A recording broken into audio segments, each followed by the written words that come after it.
Amigos de Camex, ¿cómo están? Muy buenas noches. ¿Qué tal? ¿Cómo les va? Qué gusto volvernos a encontrar. A diferencia del día lunes, regresamos en nuestro horario de 7 a 8 de la noche. Para nuestro curso de agente financiero, hoy día tocamos un tema bastante simpático, bastante interesante, muy normativo, muy pegado a las reglas, pero que es una posición muy importante dentro de las instituciones financieras. ¿Ok? Visto precisamente como una perspectiva de la superintendencia hacia afuera, hacia los requerimientos que tiene que hacer a los sujetos obligados, que ya poco a poco el día de hoy, entre esta conferencia de las 7 y la conferencia de las 9, lo vamos a ir dilucidando.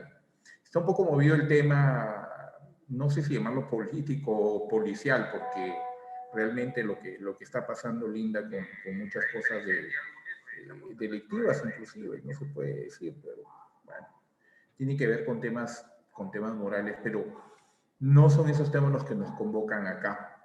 Mi amiga Brenda Silupú presentó algo que se me había en realidad ayer pasado poderlo presentar, pero en el tema de la inclusión, pero yo creo que el tema de inclusión financiera tiene que ver para cualquiera de los temas que tengan que tratarse sobre lo que se refiere al sistema financiero. Así que les voy a compartir este post de Brenda. Mica, muchas gracias. Showis. Rosario, ¿cómo estás? Muy buenas noches. Mica, Ela, Showis, Wernat. Gracias por las estrellas. Muchas gracias, muy amable, muy generoso. Rosario, ¿cómo estás? Muy buenas noches. Gracias por estar acá. Entonces, les quiero presentar este artículo que ha presentado Brenda. Brenda Silupú Garcés es una docente de las docentes principales de la Universidad Privada de Piura, es mi colega de la Universidad Nacional y estudió conmigo en la Nacional. Uno de los primeros puestos, ella era María Teresa Gallo, Jessica Vega y Brenda Liz. Las tres, les decíamos el trío Pandora en la época de la universidad, porque eran las tres chicas que siempre destacaron por el tema académico. Ella es docente y está muy dedicada a los temas de emprendimiento, muy dedicada al tema de la inclusión, del desarrollo de emprendimientos, espero poderla invitar y poder contar con su presencia en nuestro curso los días lunes. Y quiero compartir este artículo que ella nos presenta. Mi nombre es Juan Carlos Pereira, soy bachiller en Economía, mi especialización es la orientación financiera, crediticia, comercial y de seguros. Siempre es un gusto estar con ustedes. Vamos a presentar este interesante post que ha publicado Brenda. ¿Ok? Esto lo ha publicado, a ver, siempre me juega malas pasadas el tema técnico. Bueno, lo publicado ayer poco después del mediodía. ¿Ok? A ver, y siempre nos vamos por ahí. Aquí estamos. Dice, bonos al emprendimiento. Brenda Liz Urupú es docente de la Universidad de Piura.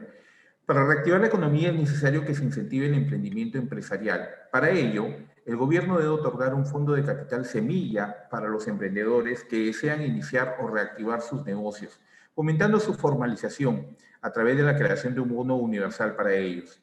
Este bono debe estar dirigido a los emprendedores informales de subsistencia no bancarizados que obtienen sus ingresos del día a día y que desean iniciar una formalización con el registro de su negocio en el nuevo RUS, pagando una cuota mensual de 20 soles. La continuidad del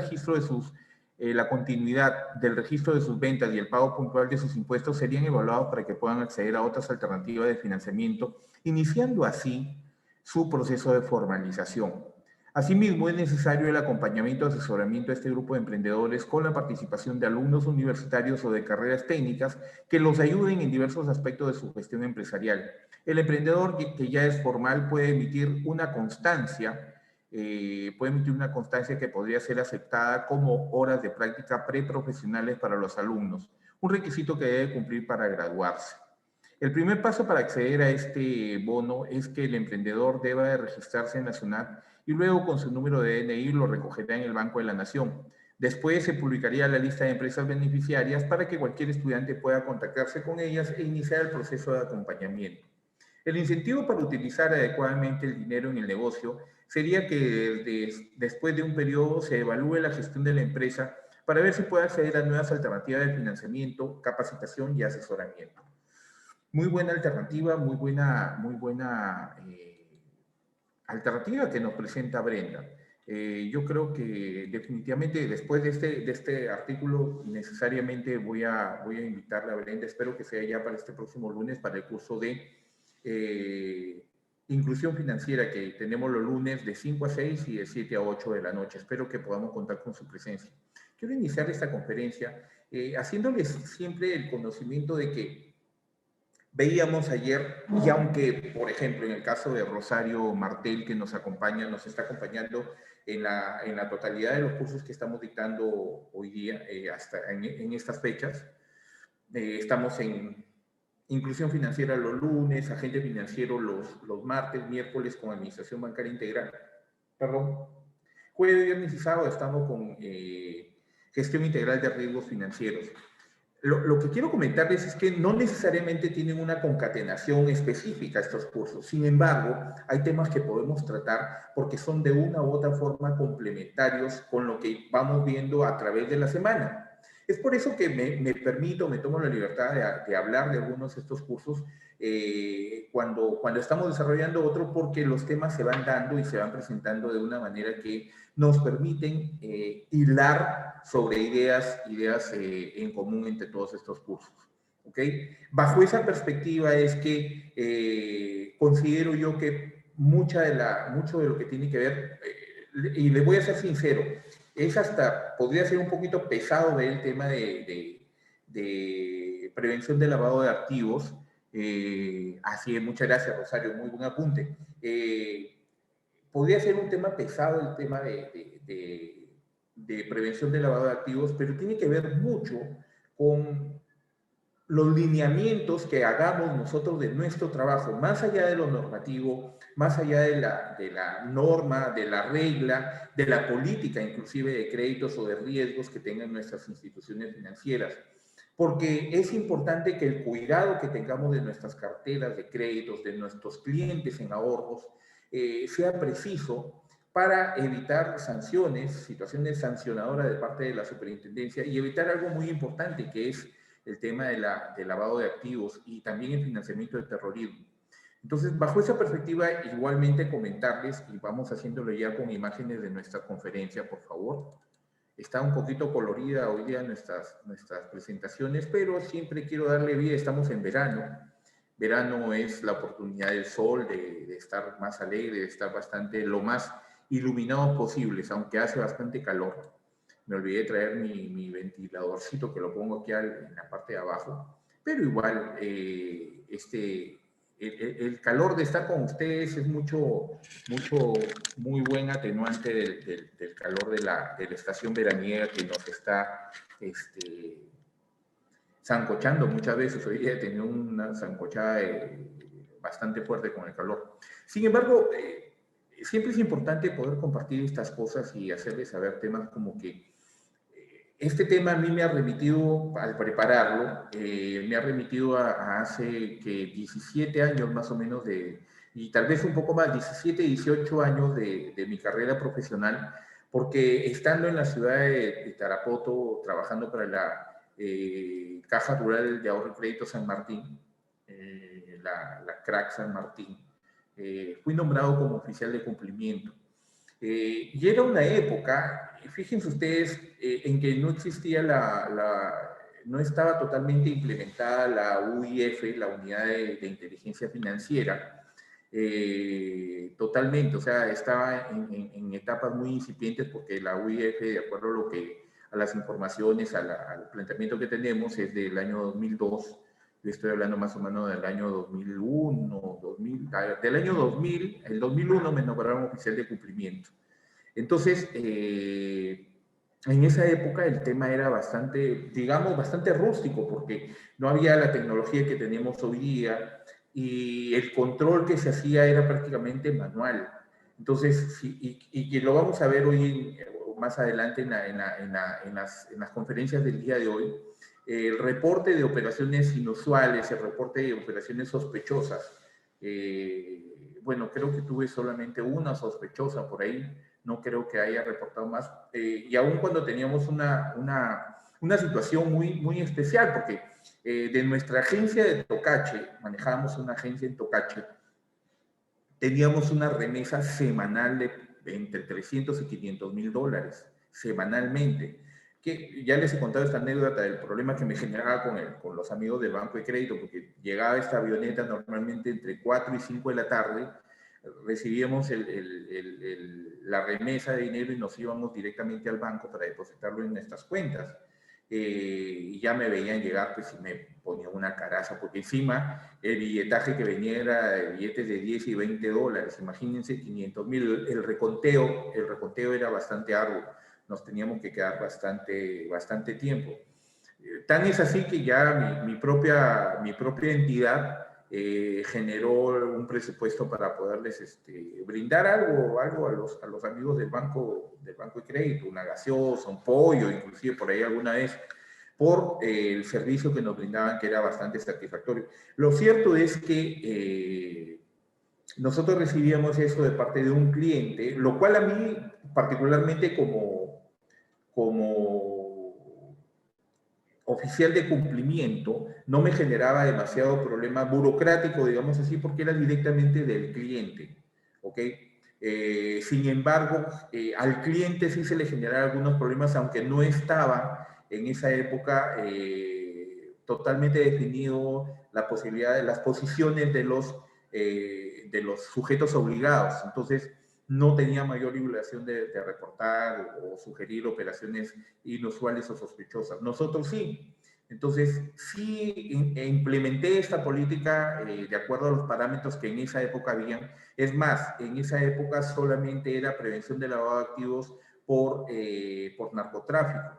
Y también había algo, rozaba, no era total en esa época el tema del financiamiento del terrorismo.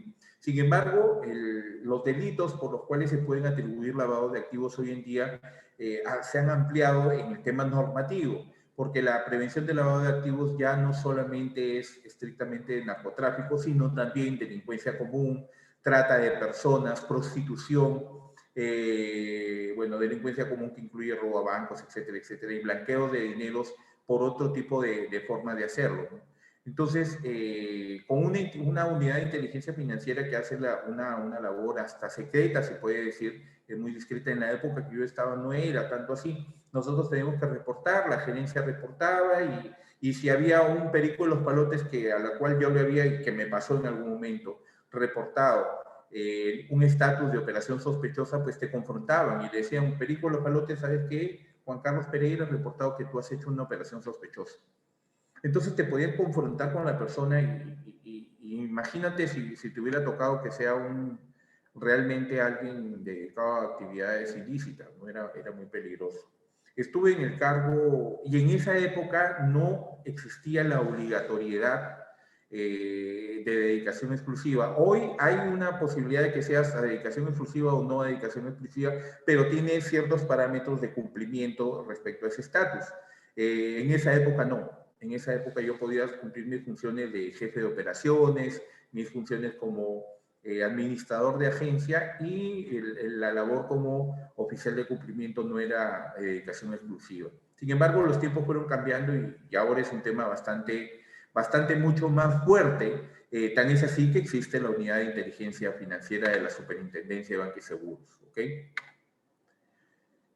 La unidad de hoy tiene que ver con el módulo número 5, que es el sistema de prevención de lavado de activos y financiamiento de terrorismo. Y la unidad número 1, que entiendo va a ser la única para este módulo, es el oficial de cumplimiento, y vamos a hablar de la unidad de inteligencia financiera, el perfil del oficial de cumplimiento, en sí el sistema de prevención de lavado de activos, la normatividad que se genera en torno a este sistema de prevención de lavado de activos y financiamiento de terrorismo, y los retos y desafíos que tiene el oficial de cumplimiento, sobre todo hoy en día que estamos en esta coyuntura tan complicada que es la pandemia por el COVID-19.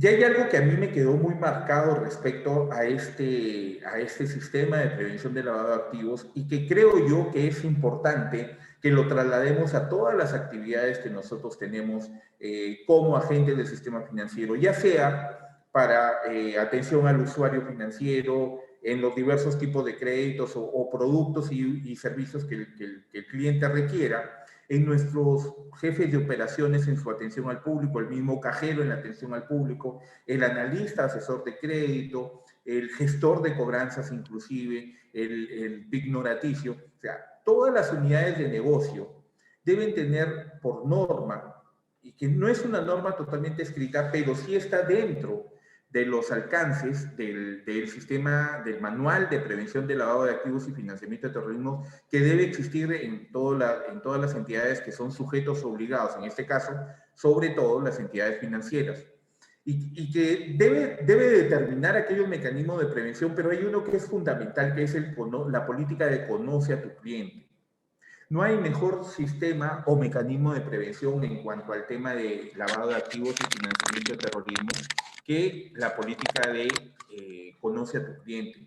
Porque conociendo a tu cliente, tú sabes que el cliente puede responder a tal o cual obligación para con la institución financiera, tiene la posibilidad de generar ahorro con la institución financiera, puedes saber en qué momento podría pagarte, puede no pagarte el cliente alguna obligación que tenga, puedes determinar que el cliente hasta establecerle algún tipo de flujo respecto a los ahorros que puede tener.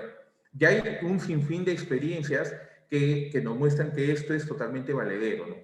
Los mecanismos de prevención es conocimiento del cliente, conocimiento de los trabajadores, porque ahí hay otras aristas que se deben tocar, por ejemplo, conocimiento del mercado, el código de conducta y la capacitación que debe haber, el registro de operaciones, el reporte de operaciones sospechosas y el oficial de cumplimiento, la auditoría interna y la auditoría externa, para determinar aquellas situaciones que atenten o vayan en contra del sistema de prevención de lavado de activos y financiamiento del terrorismo. ¿Qué es la unidad o qué pasos tiene la unidad de inteligencia financiera respecto a la implementación del sistema de prevención de lavado de activos y de financiamiento del terrorismo? La UIF del Perú es la encargada de recibir, analizar y transmitir la información para la detección del lavado de activos o el financiamiento de terrorismo. Primero es identificar a los sujetos obligados. Y vamos a ver un pequeño glosario donde nos va a determinar la nomenclatura de cada uno de estos términos que posiblemente se nos pueden escapar. Primero, determinar quiénes son y quiénes no son sujetos obligados. Designar en estos sujetos obligados al oficial de cumplimiento a través del sistema integral de lavado de activos y enviar la información a través del portal de la prevención del lavado de activos y financiamiento de terrorismo de la Superintendencia de Banca y Seguros. La UIF es una entidad adscrita a la Superintendencia de Banca y Seguros y lo vamos a ver en su determinación, en su nomenclatura, en su conceptualidad, lo vamos a ver aquí rápidamente. ¿Qué son los sujetos obligados? Los sujetos obligados están obligados a informar a la Unidad de Inteligencia Financiera y son identificados como tales en el artículo 3 de la Ley 29038 y el artículo 2 del Decreto Supremo 020 del 2017 del Ministerio de Justicia. Cabe señalar que la persona jurídica no domiciliada en el Perú no es un sujeto obligado a informar a la UIF, aun cuando realice alguna de las actividades señaladas en la citada norma, salvo que se trate de una sucursal en el Perú de persona jurídica constituida y con domicilio en el extranjero. ¿Cuáles son las principales obligaciones del sujeto obligado? Primero, implementar un sistema de prevención del lavado de activos y contra el financiamiento del terrorismo que incluya políticas y normas acerca del lavado de activos y el financiamiento del terrorismo y la designación del oficial de cumplimiento. O sea, una entidad que se convierte en un sujeto obligado tiene necesariamente que establecer un sistema de prevención del lavado de activos y financiamiento de terrorismo que incluya políticas y normas respecto a estos dos temas fundamentales. ¿Ok? La obligatoriedad de esta política va más allá que solamente tenerla, sino difundirla y realizar capacitaciones y realizar monitoreo permanente de que el personal está totalmente familiarizado y puede aplicar ese sistema de prevención.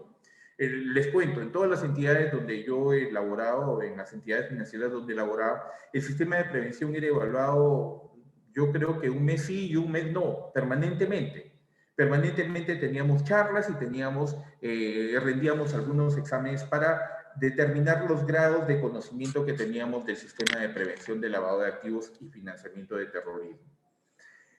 Otra de las obligaciones es llevar, comunicar y observar un registro de operaciones cuando corresponda. Por ejemplo, aquello de que las operaciones mayores a $10,000 o aquellos en operaciones únicas, pero en operaciones de menor cuantía, si suman en un periodo de tiempo determinado hasta $50,000, también deben ser registradas estas operaciones. Y muchas veces no sabemos cómo explicarle esto al cliente o simplemente no lo conocemos y dejamos sin explicarle esto al cliente y el cliente se siente de verdad fastidiado. A veces un cliente llega con, no sé, $15,000 a hacer una operación en el sistema y está con el tiempo justo y se tiene que quedar a llenar el manual, a llenar el formato de declaración de el origen de fondos. Y nadie le explicó al cliente qué es el formato de origen de fondos. Es aquel donde debe determinar de dónde está, de dónde provienen los fondos por el cual está haciendo esta transacción en efectivo.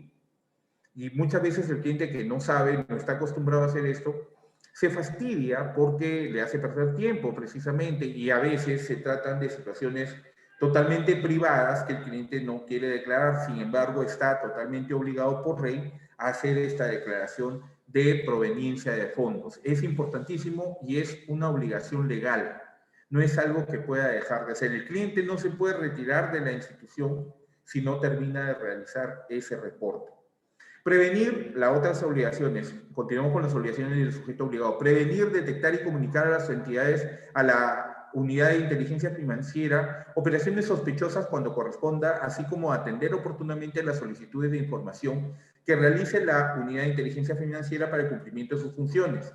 Mantener la reserva de la información suministrada a la UIF bajo responsabilidad. Hay una alta confidencialidad en la información, porque podría estar atentando de una u otra forma, inclusive con el derecho al secreto bancario.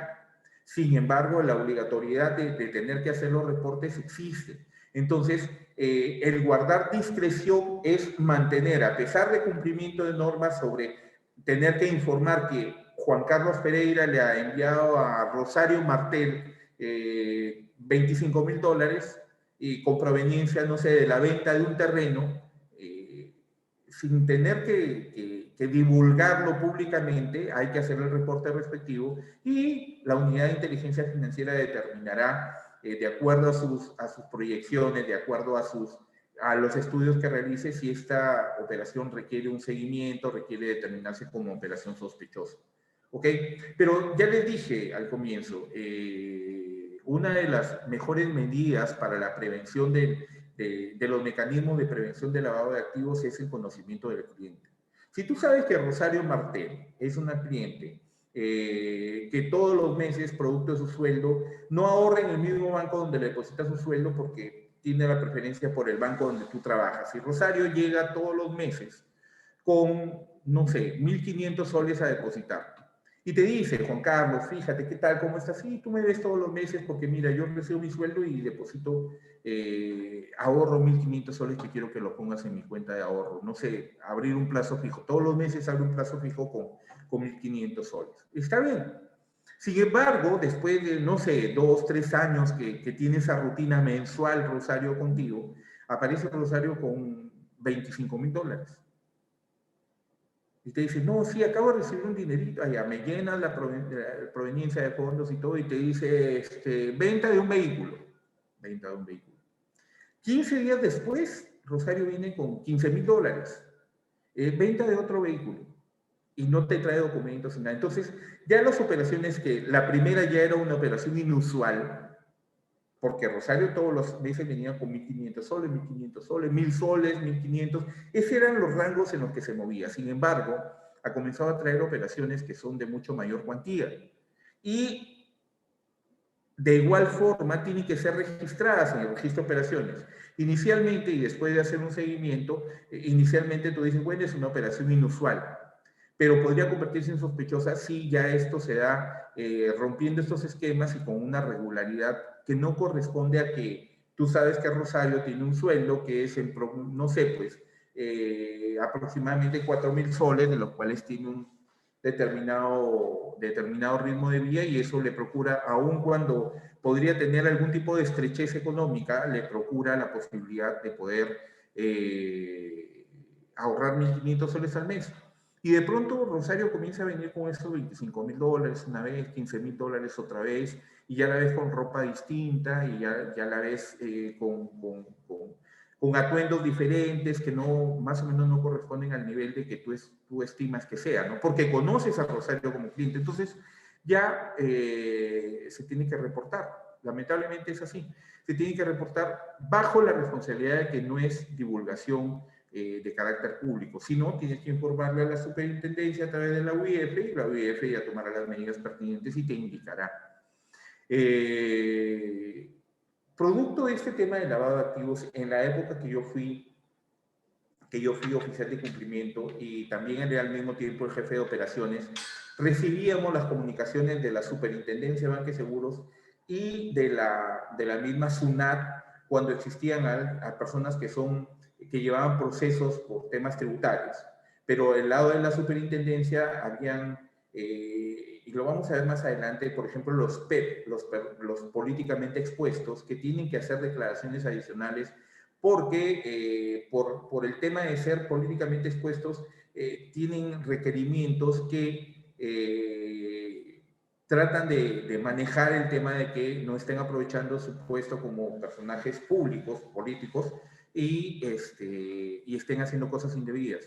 Sin embargo, también, por ejemplo, en esa época que estaba muy en boga el tema de los Vladimireos, había mucha gente, artistas de la farándula, personajes públicos, políticos, que estaban involucrados en el tema. Entonces veía siempre que llegaban por ahí las notificaciones de congelamiento de deudas, de que no pueden mover sus congelamiento de cuentas, por ejemplo, no era deudas, de cuentas, en los cuales te indicaba que no podían cerrar las cuentas ni retirar el dinero que tenían y te pedían informes. Fulano de tal, qué cuentas, qué tipo de cuentas y los saldos que en cada una de esas cuentas. Y finalmente te decían, de ser positiva esta información, o sea, que tenga cuentas y tal, proceda hacia el bloqueo de estas cuentas. El cliente no puede retirarlas. Charles Abel, buenas noches, ¿cómo está usted? Bienvenido a nuestro curso. Y es así como procede, y es una responsabilidad bastante fuerte del oficial de cumplimiento, porque tiene que muchas veces tener la obligación de decirle al cliente, oye, no puedo retirar mi cuenta. Sí, ¿sabes qué? Hemos tenido esta notificación y lamentablemente la entidad financiera tiene que cumplirlo sí o sí, porque si no estaría faltando a la ética, faltando a la normatividad del ente regulador y supervisor, que es la Superintendencia de Banca y Seguros. ¿Qué es el beneficiario? Y ese es el glosario del cual les hablaba. ¿Qué es el beneficiario final? Para el sistema de prevención de lavado de activos y financiamiento del terrorismo, el beneficiario final es la persona natural en cuyo nombre se realiza una transacción y o posee o ejerce el control efectivo final sobre un cliente a favor del cual se realiza una operación. Incluye también a las personas que ejercen el control efectivo final sobre una persona jurídica o ente jurídico, o sea, se refiere al representante legal. Y aquí hay un tema muy importante que se dio durante muchas veces y aún por ahí se sigue dando para el blanqueo de dinero. Oye, Juan Carlos, un favor, mira, la clásica excusa. Yo tengo un problema con unas deudas que no pagué oportunamente y estoy reportado en las centrales de riesgo. Lo que normalmente estoy reportado en Infocor, te dice. ¿Ok? Y no puedo aperturar cuentas porque corro el riesgo de que el banco, precisamente al banco XYZ, le tengo una deuda. Y si yo tengo mi dinero en ese banco, me pueden cobrar. Lo que no es totalmente cierto, porque el banco no puede tocar ni embargarte dinero por deudas. ¿Ok? Entonces, hazme un favor, pues apertura una cuenta porque ¿sabes qué? Inicialmente te van a decir así, me van a enviar un dinerito de fuera y no quisiera que el banco se lo coja, por favor, apertúrate una cuenta. Y mira, y lo que me envían, porque me van a enviar, no sé, $5,000, yo te voy a dar tus $500, tus 500 cocachos todavía te dicen. Entonces, así como está la situación, mucha gente accede a eso y no sabes el problema en el que te puedes estar metiendo. Porque es muy posible que esta persona no pueda, en realidad, no por deudas, que no se le puede confiscar el dinero, sino porque de repente sabe que está siendo motivo de un seguimiento de parte de las autoridades por temas de lavado de activos o de narcotráfico de repente, o tal vez está ligado a alguna red de trata de personas o está ligado a una organización criminal. Entonces vas inocente, abre la cuenta, al día siguiente llegó el dinero, lo recibiste, le vas a entregar, te dan tus $500 y dice, oye, ¿sabes qué? Un favor, pues como ya aperturaste la cuenta, me van a estar enviando una platita, pues como tienes ahí la tarjeta, todo, baja la aplicación del banco y por favor, te llega la plata al toque, yo te voy a seguir dando, ¿no? Y no te preocupes porque como lo que pasa es que he hecho negocios afuera, y me está reportando las utilidades de este negocio. Así que, mira, no voy a tener ningún problema en poderte dar una platita. Y la persona que lo necesita, que está con problemas económicos, es fácil presa de caer de este tipo de actividades ilícitas. Entonces, el beneficiario final debe estar totalmente claro, seguro, de que las operaciones que se están haciendo a su nombre o él como receptor final son totalmente transparentes, limpias y dentro de la ley. El Código de Conducta para la Prevención del Lavado de Activos y Financiamiento de Terrorismo. El sujeto obligado, la empresa obligada, debe aprobar y poner en práctica para sus trabajadores, directores y oficiales de cumplimiento u oficial de cumplimiento cuando corresponda, un código de conducta que asegure el adecuado funcionamiento del sistema de prevención del lavado de activos y financiamiento de terrorismo. Y este debe contener, entre otros aspectos, los principios rectores, valores y políticas que deben aplicarse para administrar el riesgo de exposición al lavado de activos y financiamiento de terrorismo. Ya vamos viendo que existe un riesgo dentro de los riesgos financieros, que es la exposición ante la prevención del lavado de activos y financiamiento de terrorismo, así como medidas para garantizar el deber de reserva indeterminado de la información relacionada al sistema de prevención del lavado de activos. El Código de Conducta debe resaltar el carácter obligatorio de los procedimientos que integran el sistema de prevención del lavado de activos, de acuerdo con la normativa vigente sobre la materia y especificando, de ser el caso, aquellos detalles particulares a los que se deberán ceñir los funcionarios y empleados acordes con la operatividad del giro del negocio. El código de conducta, no sé si a ustedes les ha pasado, cuando ustedes ingresan a trabajar en una empresa, ustedes reciben su photocheck, reciben, no sé, diversas directivas, el reglamento interno de trabajo y también reciben un código de conducta que de verdad que muy poca gente lo lee. Sin embargo, es de carácter obligatorio su lectura y aprendizaje e implementación en el desarrollo de tus labores diarias. ¿Por qué? Porque es parte de la normatividad vigente y sin embargo, más allá del tema estrictamente, digamos, normativo, es importante que tú lo lleves como algo que te ayuda a desarrollar tu trabajo cotidianamente. Por eso el código de conducta debe ser prácticamente la Biblia que tú debes tener en la parte de tu trabajo para poder desarrollarlo oportunamente y sin incurrir en faltas que normalmente las faltas dentro del sistema de prevención de lavado de activos son faltas consideradas graves. La debida diligencia en el conocimiento del cliente. Muchas veces hemos hablado, y lo hemos hablado inclusive dentro del tema de herramientas financieras para la mitigación de riesgos, la debida diligencia, que es un conocimiento total de lo que tienes en tu empresa. La debida diligencia te lleva a analizar los aspectos tributarios, contables, financieros, crediticios, de cobranza y la parte administrativa, obviamente, de las empresas. La debida diligencia de nosotros hacia afuera es tener un total conocimiento del cliente, ¿ok? El proceso de debida diligencia en el conocimiento del cliente consta de las etapas de identificación, ojo con el examen, identificación, verificación y monitoreo. Identificación, verificación y monitoreo. Más claro que lo que no he podido hacer. Sabes quién es el cliente, verificas sus datos, verificas su identidad, verificas sus actividades comerciales sobre todo, verificas sus direcciones, la ubicación geográfica donde domicilia y donde desarrolla sus actividades laborales o de negocios, la verificación y el monitoreo, que estás permanentemente sabiendo lo que sucede con ese cliente. Para que llegado el momento ante una auditoría, por ejemplo, no te sorprenda el hecho de que te pregunten por el señor Juan Pérez y tú no sepas ni quién es el señor Juan Pérez ni a qué se dedica.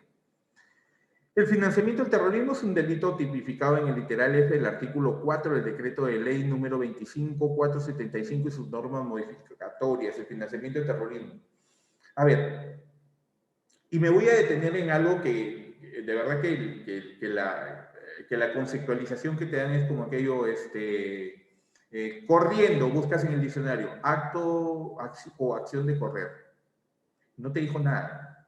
El financiamiento del terrorismo, para entenderse, y es un tema hasta de cultura general, el terrorismo se financia de actividades de sus componentes, de sus socios, de sus impulsadores, digamos así.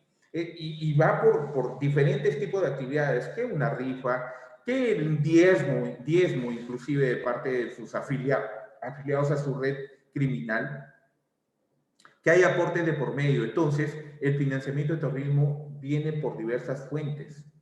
Pueden haber negocios instalados cuyo objetivo principal es que las ganancias sean destinadas al financiamiento del terrorismo. Entonces es importante, bajo la perspectiva de la debida diligencia en el conocimiento del cliente, que tú sepas para dónde van los dineros recaudados de los negocios que tú tienes de tus clientes. O qué actividad realiza tu cliente y qué hace con su plata.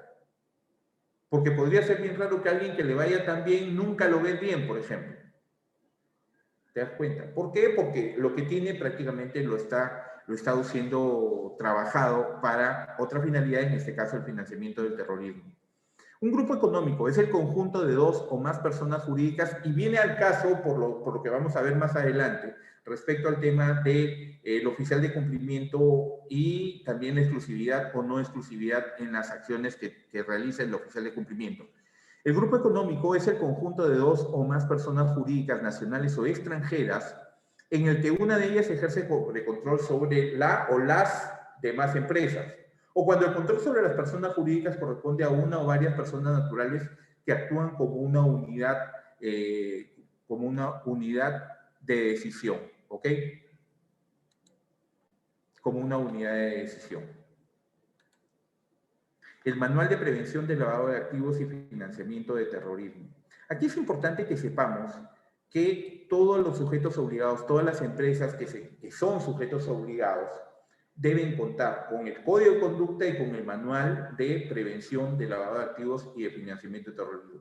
Y es más, tanto el Código como el Manual, como el mismo oficial de cumplimiento, son parte importante, cada uno de ellos, del... ¿cómo les puedo decir? De la obligatoriedad de tener un sistema de prevención del lavado de activos dentro de cada una de las entidades a las que se refieren y que son sujetos obligados. Las políticas, debe existir una política muy, muy particular en cada una de las empresas que esté direccionada a la prevención del lavado de activos y financiamiento de terrorismo. Esta política involucra al manual, involucra al oficial de cumplimiento e involucra al código de conducta. Son tres ejes fundamentales en este tema del sistema de prevención del lavado de activos y financiamiento de terrorismo para las instituciones obligadas. Principalmente, ¿cuáles son los sujetos obligados? A ver, bancos, notarías, por ejemplo, los abogados, los notarios, casas de cambio, los casinos, por ejemplo, son sujetos obligados. Les voy a dar un detalle en la siguiente conferencia. El Manual para la Prevención del Lavado de Activos y el Financiamiento de Terrorismo contiene las políticas, mecanismos y procedimientos establecidos para el cumplimiento del sistema de prevención del lavado de activos y la gestión de riesgos de exposición al lavado de activos. En cumplimiento de la ley,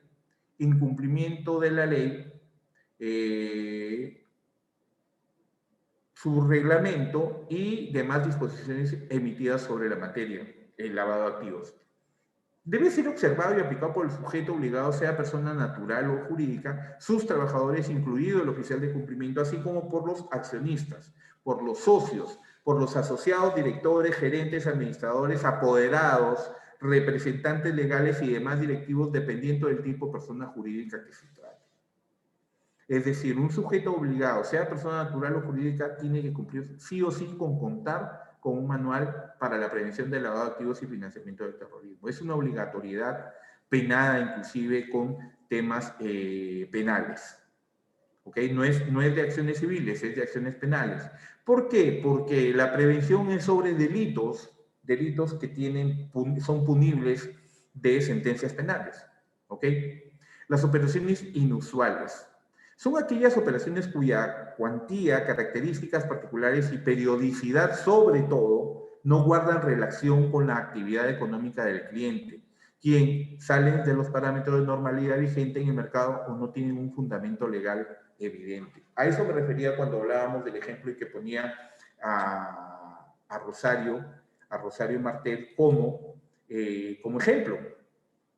Las operaciones inusuales son aquellas cuya cuantía venía normalmente con 1.500, ahora se aparece con 25.000 soles y ahora se aparece con 25.000 dólares.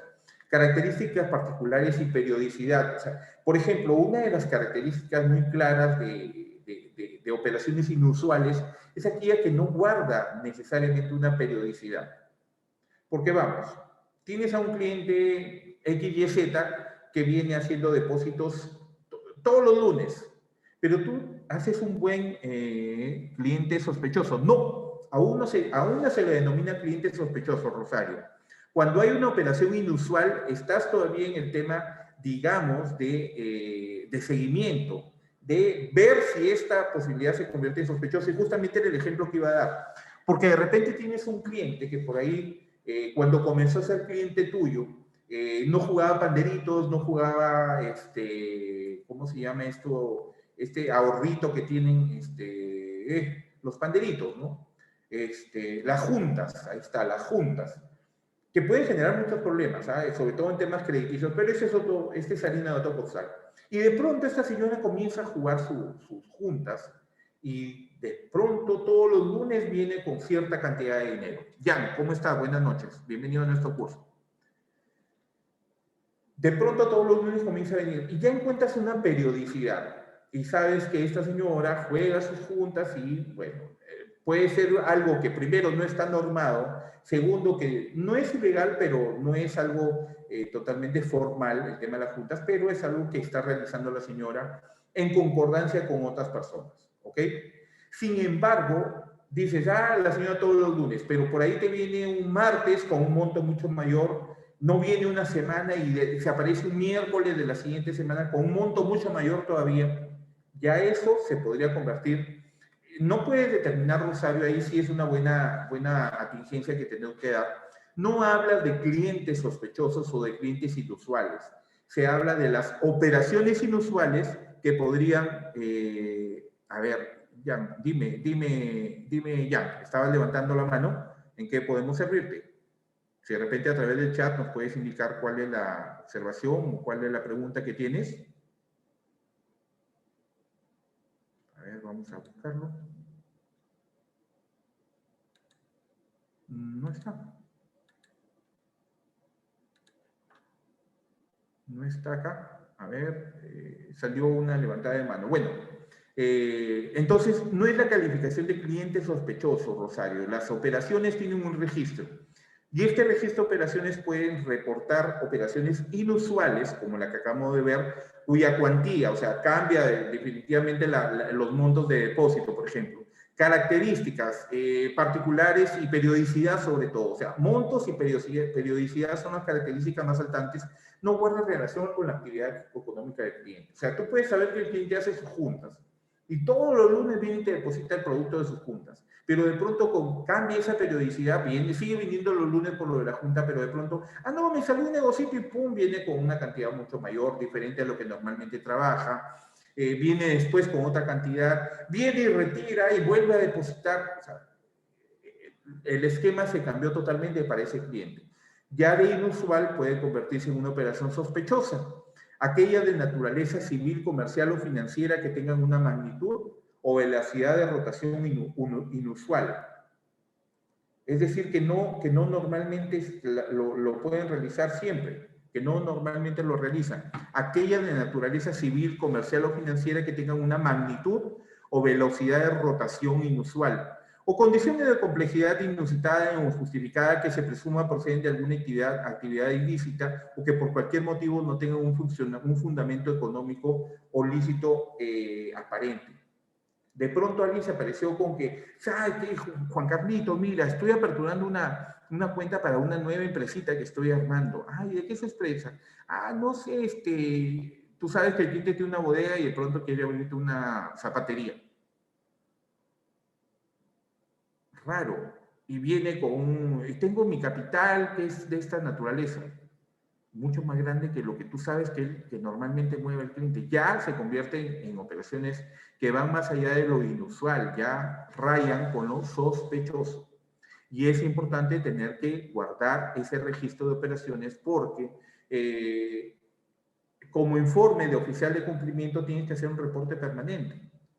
Entonces, debe seguir un protocolo de registro de operaciones, si estas son inusuales o si de inusuales se pueden convertir en sospechosas. Es importante que se lleve un control permanente. Como te vuelvo a repetir, Rosario, la condición de sospechoso no va por el cliente. ¿Por qué? Por algo bien sencillo. No es competencia del sujeto obligado, en este caso, por ejemplo, la entidad financiera, determinar si un cliente es sospechoso o no. Porque esa es una condición ya en términos, digamos, legales, de calidad fiscal inclusive, que ya tiene que ver con otro tema que lo vamos a ver aquí más adelante, que es el tema de la revisión de las penalidades que se pueden aplicar. ¿Ok?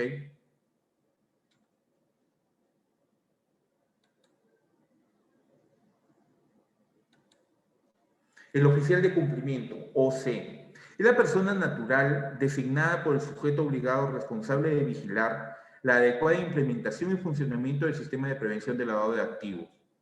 Y es un agente en el cual se apoya el organismo supervisor en el ejercicio de esa labor de control y supervisión del sistema de prevención de lavado de activos y debe tener vínculo laboral o contractual directo con el sujeto obligado, con la empresa para la cual trabaja, según sea el caso, y gozar autonomía e independencia en el ejercicio de sus funciones y puede ser a dedicación exclusiva o no, según corresponda. Lo vamos a ver de aquí más adelante, ¿ok?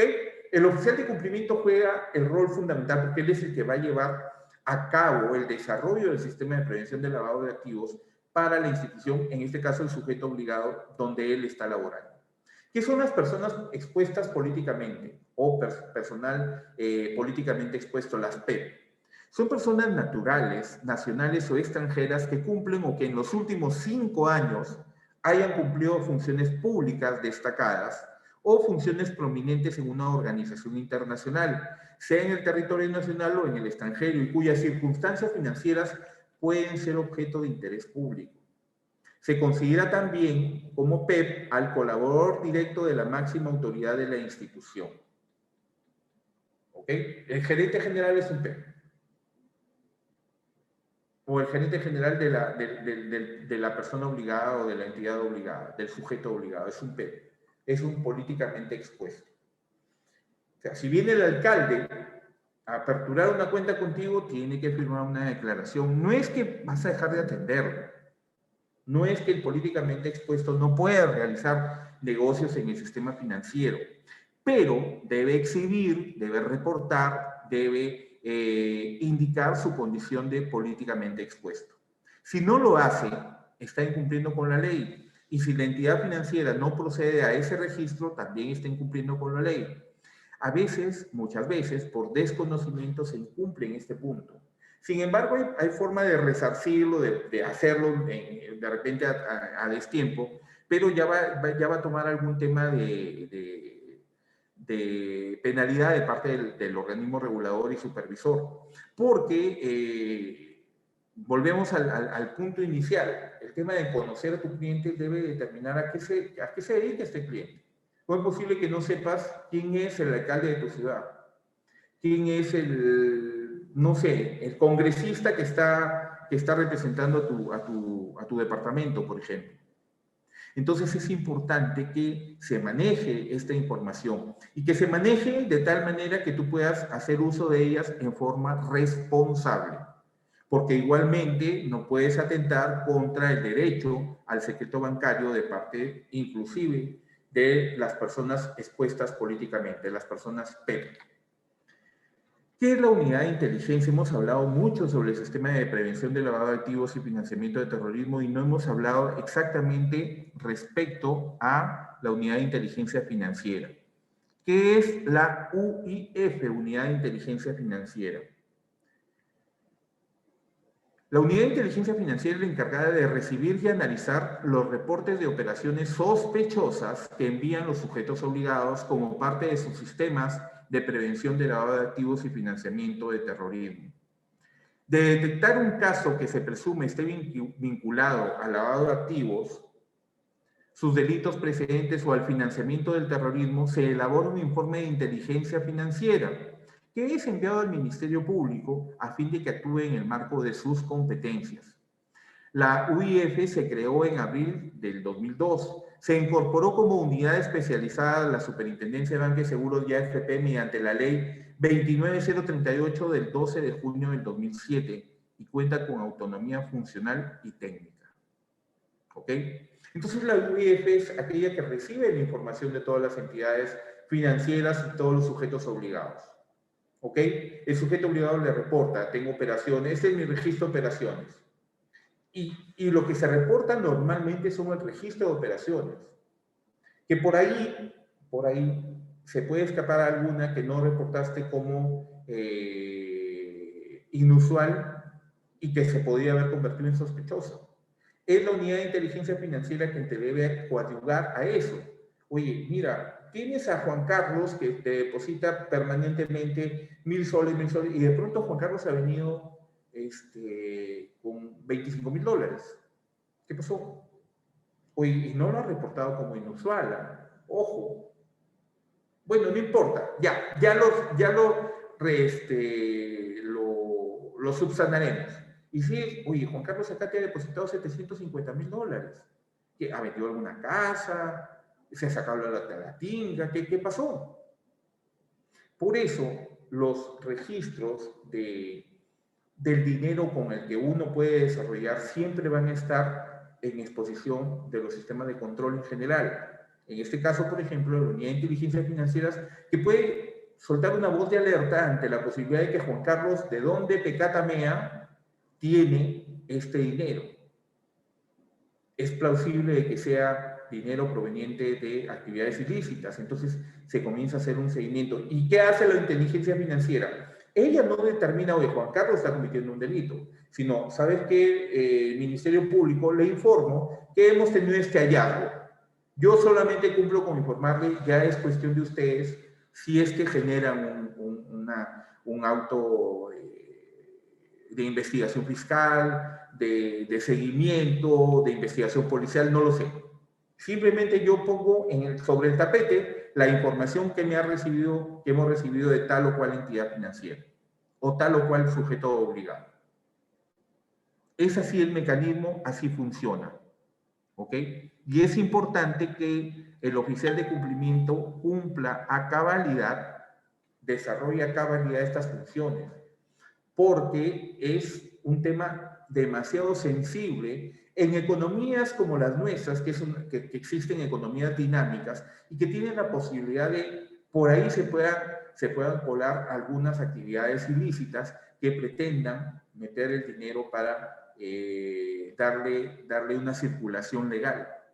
Porque eso es precisamente el lavado de activos. Alguien decía hace muchos años que creía que el lavado de activos o lavado de dinero, porque antes se hablaba del lavado de dinero, era que meter en una lavadora pues el billete, ¿no? Y salía sin billete porque todo se le había malogrado, se le había lavado. No, y de verdad que ha sido hasta anecdótico, perdón, el contar una situación como eso. Porque o sea, hay inclusive hoy en día total desconocimiento de estos procedimientos. Y el cliente, cuando tiene que hacer operaciones, les vuelvo a repetir, se fastidia totalmente, si es que tiene que informar de dónde viene el dinero.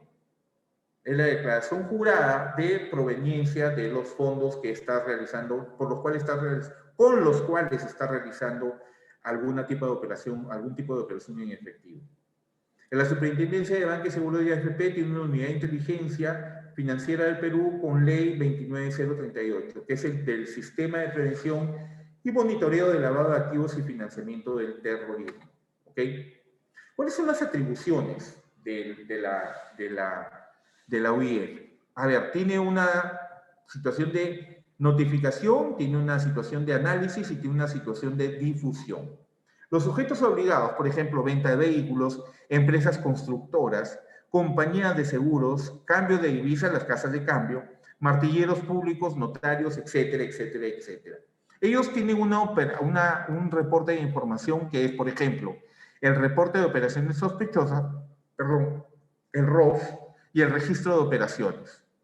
Esto se va deslindando dentro de la Unidad de Inteligencia Financiera del Perú a una base de datos, tiene bases de datos del sector público, análisis económico financiero, otras UIFs que se registran en otros sitios para cruzar información y otra data también, que derivan en informes de inteligencia que son derivados al Ministerio Público. Ese es más o menos el flujograma del tema del reporte de operaciones sospechosas hacia la Unidad de Inteligencia Financiera.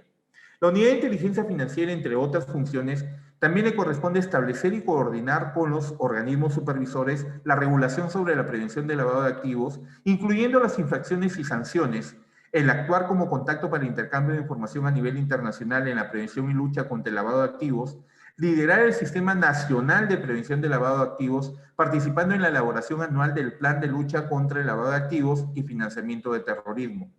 Disponer el congelamiento de fondos en los casos nacionales vinculados a los delitos de lavado de activo y de las personas y entidades listadas conforme a las resoluciones del Consejo de Seguridad de las Naciones Unidas, número 267 del año 99, y las resoluciones que le sucedan, la 1973 del año 2001, la 1973 del año 2001, ¿ok?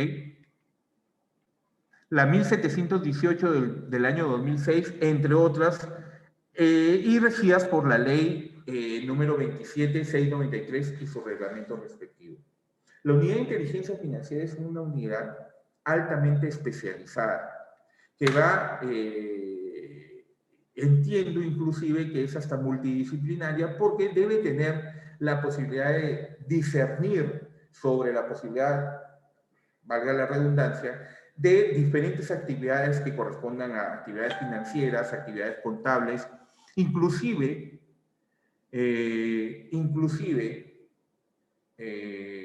actividades que salen de la labor estrictamente financiero, que puedan propender hacia actividades ilícitas que vayan dentro de la supervisión del sistema de prevención de lavado de activos y financiamiento de terrorismo.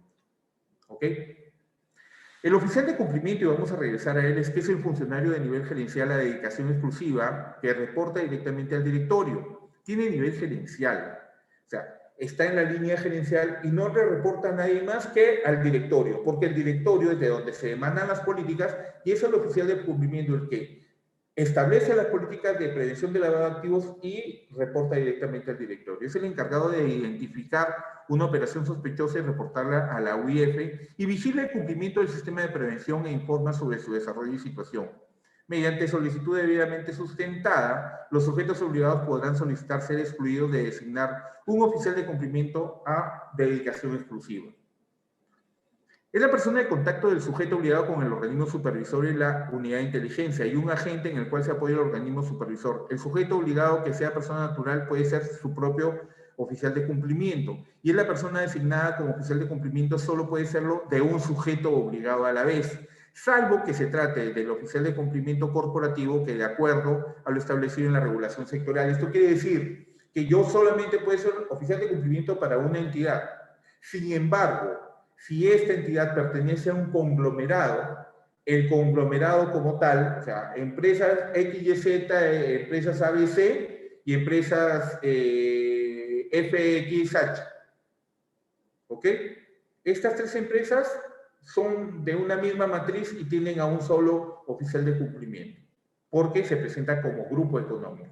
Sin embargo, si se presentan individualmente, cada una debería tener un oficial de cumplimiento, si no pertenecen al mismo grupo económico. ¿Por qué hablábamos del oficial de cumplimiento respecto a esa disyuntiva entre dedicación exclusiva o dedicación no exclusiva? Primero, respecto, por ejemplo, a las notarías. El notario podrá ser su propio oficial de cumplimiento solo cuando cuente con no más de 20 trabajadores. ¿Ok? El oficial de cumplimiento es designado por el notario y debe ser de su absoluta confianza. El oficial de cumplimiento puede ser de dedicación exclusiva o no exclusiva, bastando para ello una comunicación expresa del notario a la UIF. ¿Ok? La persona designada como oficial de cumplimiento solo podrá hacerlo de un sujeto obligado a la vez. Y nos vamos a quedar allí hoy día más tarde a las 9, en unos minutos más nada más. Nos encontraremos para continuar con nuestra conferencia respecto al sistema de prevención de lavado de activos y financiamiento del terrorismo. Es un gusto estar con ustedes. Por favor, cuídense, lávense las manos, mantengan la distancia social, utilicen correctamente las mascarillas. Nos encontramos en un momento más. ¿Ok? Muchas gracias.